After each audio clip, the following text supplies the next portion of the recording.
ሰላም ጤና ይስጥልን ውድ ተመልካቾቻችን አድማጮቻችን የሰዓቱን አበይት መረጃዎች ይዤላችሁ ቀርብ ያለሁ። ወደ ዜናዎች ከማለፌ በፊት በቅድሚያ አቶ ጌታቸው ረዳ የጠቅላይ ሚኒስትሩ የምስራቅ አፍሪካ ጉዳዮች አማካሪ ትናንትና ኤንቢሲ ከተባለው መንግስታዊ መገናኛ ብዙሃን ጋር ቀርበው ባደረጉት ቃለ ምልልስ እጅግ አስተዛዛኝና አስተዛዛቢ ነገሮችን ሲናገሩ ተደምጠዋል።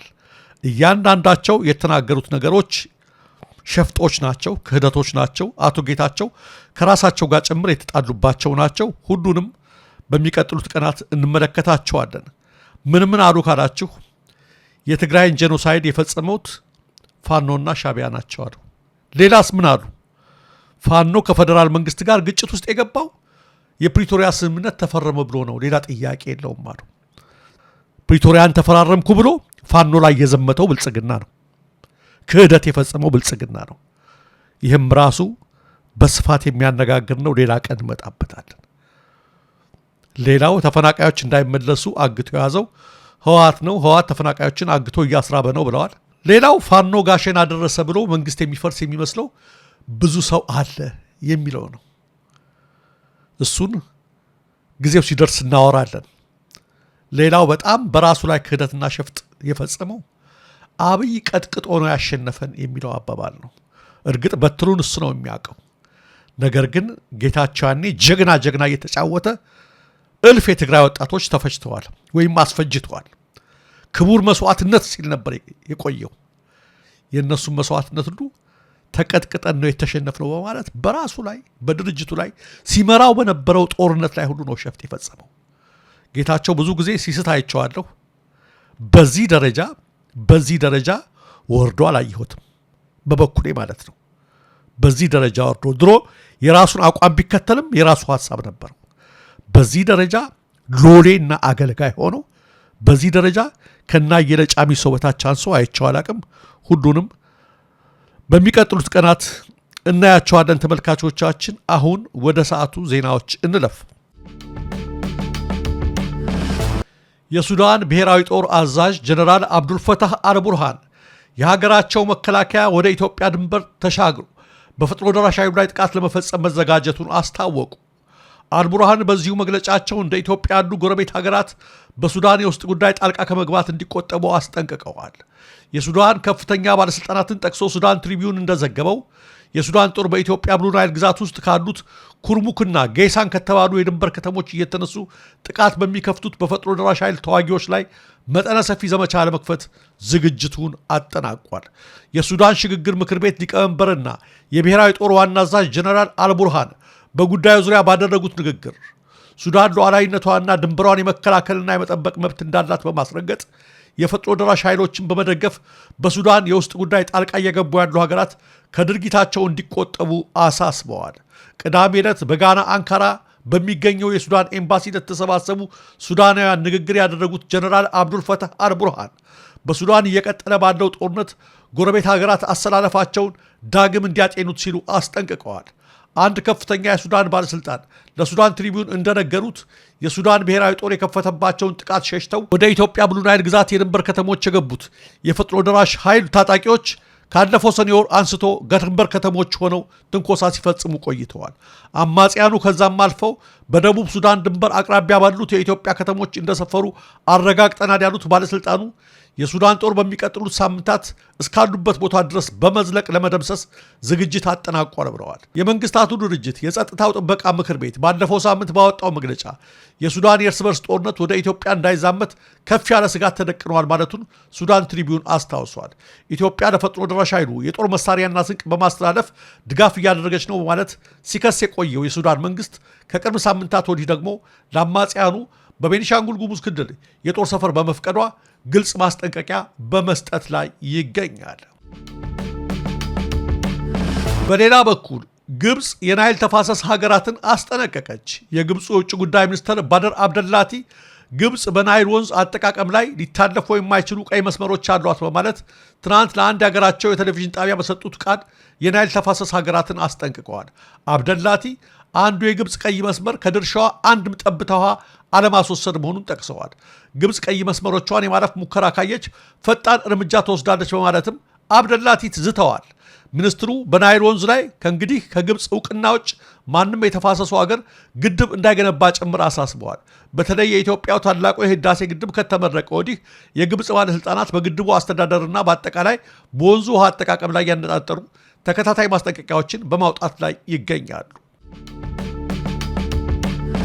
በሸዋ ቀጠና በቀጠለው ውጊያ መነሻውን ከመተሃራ ከተማ ያደረገ የብልጽግና ሰራዊት ወደ መተብላ ከተማ ለመግባት ያደረገው ሙከራ ሳይሳካ ቀርቷል። ከአሁን በፊት በነበሩ ውጊያዎች ከሞጆ ከተማ ተነስቶና በአረርቲ ከተማ አድርጎ መተብላ ከተማ ለመድረስ ከፍተኛ ዋጋ ሲከፍል የነበረው የመከላከያ ኃይል አሁን ላይ ደግሞ መነሻውን ከመተሃራ በማድረግ በአዲስ አቅጣጫ ለመግባት ቢሞክርም ከፍ ያለ ሰብአዊና ቁሳዊ ኪሳራ ደርሶበት ወደ መጣበት ለመመለስ መገደዱን የቡልጋ ክፍለ ጦር ቃል አቀባይ ገልጿል። መከላከያው ከመተሃራ ከተማ ሬሽንና መተብላ ከተማ አቅራቢያ ያለውን ሰራዊት የሚቀይር ሌላ ተጨማሪ ኃይል ይዞ ቢመጣም በአርበኛ ቸርነት አማራ በተመሩት የቡልጋ ክፍለ ጦር ኃይሎችና በዋንሴ ቀበሌ አባት አርበኞች ቅንጅት ከባድ ምታርፎበት ፊቱን አዙሮ ወደ መጣበት እንደሸሸ ቃል አቀባዩ አስረድተዋል። በዚህ ጥቃት ትጥቅና ስንቅ የጫኑ የመከላከያ ተሽከርካሪዎች በመመታታቸው ጭነዋቸው የነበሩ ፍራሾችና ሌሎች ቁሳቁሶች በየመንገዱ መዝረክረካቸው ተመልክተዋል። የቡልጋ ክፍለ ጦር ፋኖዎች አሁንም አካባቢውን በቁጥጥር ስር አስገብተው በንቃት እየጠበቁ ይገኛሉ ሲል ቃል አቀባዩ ጨምሮ ገልጸዋል። በሌላ በኩል ታህሳስ 29 ቀን በቅዱስ ላሊበላ የሚከበረውን ዓመታዊውን የልደት በዓል ለመታደም ወደ ላሊበላ ከተማ ሲጓዙ የነበሩ ንጹሐን የከባድ መሳሪያ ጥቃት እንደተፈጸመባቸው ተሰምተዋል። ሰሞኑን በላስታ ቀጠና በነበረው አውደ ውጊያ የመከላከያ ኃይሎች ከባድ ጉዳት እንደደረሰባቸው መዘገቡ ይታወሳል። በዚህ ንዴት ውስጥ የገቡት የአገዛዙ ኃይሎች ሁሉም አማራ ፋኖ ነው በሚል በፈጸሙት የዘፈቀደ የከባድ መሳሪያ ድብደባ ንጹሐን መገደላቸው ነው የተሰማው። በዚህም ጥቃት ዓመታዊውን የገናንና የቅዱስ ላሊበላ የልደት በዓል ለመታደም ወደ ላሊበላ ከተማ ሲጓዙ ከነበሩ ምዕመናን መካከል 2 ሲገደሉ 9 ቆስለዋል።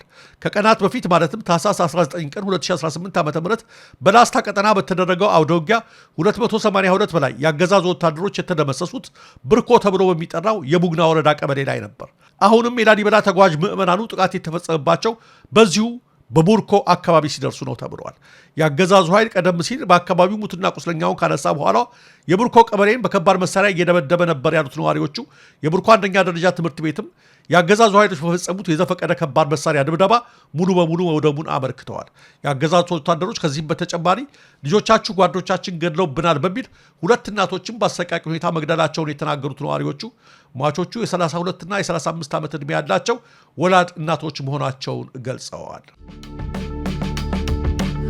የብሔራዊ ተሃድሶ ኮሚሽን በትግራይ ክልል የሚያከናውነውን የቀድሞ ተዋጊዎችን ትጥቅ ማስፈታትና የመበተን ዲሞቢላይዜሽን ስራ ከመስከረም ወር ጀምሮ ላልተወሰነ ጊዜ እንደተቋረጠ ገለጸ።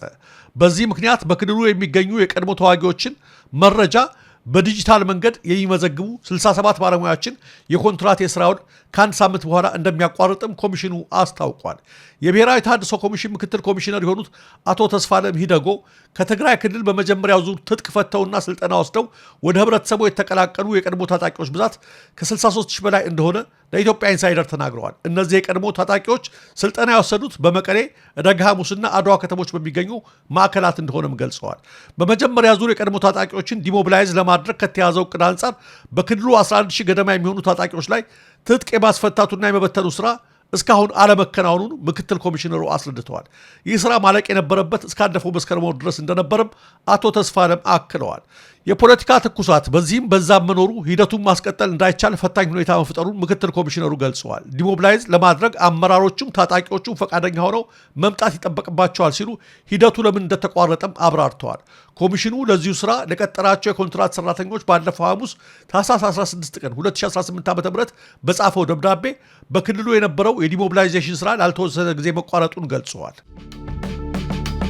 በአዲስ አበባ በአዋሬ ኦቪድ ኮንዶሚኒየም ወደ ተከሰተ አስደንጋጭ ግን ደግሞ አስደሳች ክስተት ስናልፍ ዛሬ ረፋድ 4 ሰዓት ገደማ በአዋሬ አካባቢ ኦቪድ የተባለው ድርጅት በገነባው የጋራ መኖሪያ ህንፃ ላይ የመላው ሰፈር ነዋሪዎችን ያስደነገጠ ልብን በእጅ ያስጨበጠ አሳዛኝ አደጋ ተከስቶ ነበር። አንድ ህፃን በምንና እንዴት በመስኮት እንደወጣ ባልታወቀ ሁኔታ በሰባተኛው ፎቅ ላይ ተንጠልጥሎ ለበርካታ ደቂቃዎች በሞትና በህይወት መካከል ሆኖ ይታያል። በስፍራው የነበሩ ነዋሪዎች በድንጋጤ ተውጠውና ተጨንቀው በሐዘን የህፃኑን መውደቅ ከመጠባበቅ ውጭ ምንም ማድረግ አልቻሉም። ይሁንና የሰፈሩ ወጣቶች ሁኔታውን በዝምታ አልተመለከቱትም። በፍጥነት ሮጠው ወደ 7ኛው ፎቅ ወጡ። ቤቱ ጋር ሲደርሱም ተቆልፎ ያገኙታል። ምንም አማራጭ ስላልነበራቸው በሩን በኃይል ገንጥለው በመግባት ሕፃኑ ቁልቁል ሊያመልጥ ሰከንዶች ሲቀሩት ተረባርበው በመያዝ ታድገውታል። ሕፃኑን በተአምር ከሞት ሊተርፍ ችለዋል። በዋሬ ሰማይ ስር በዛሬው ዕለት የፈጣሪ ተአምርና የወጣቶች ርብርብ አንዲትን የሕፃን ንጹሕ ነፍስ ታድጓል። በጊዜው ቤት ውስጥ ያልነበሩ ወላጆች ይህን ሲሰሙ ምን እንደሚሰማቸው መገመቱ አይከብድም። እባካችሁ ወላጆች፣ በተለይ ከፍታ ባላቸው ሕንፃዎች ላይ የምትኖሩ ወላጆች ለልጆቻችሁ ጥንቃቄ አድርጉ። ዘወትር የመስኮትና የባህር መውጫ ባንኮኒ መዝጊያዎችን በደንብ ፈትሹ። ይህ በተአምር የተረፈው ሕፃን ለሁላችንም ትልቅ ማስጠንቀቂያ ይሆናል። እግዚአብሔር ሁላችንንም ከዕለት ኪት ከዘመን መንሱት ይሰውረን። ክቡራን ተመልካቾቻችን፣ አድማጮቻችን የሰዓቱ መረጃዎች እነዚህ ነበሩ። ጤና ይስጥልን።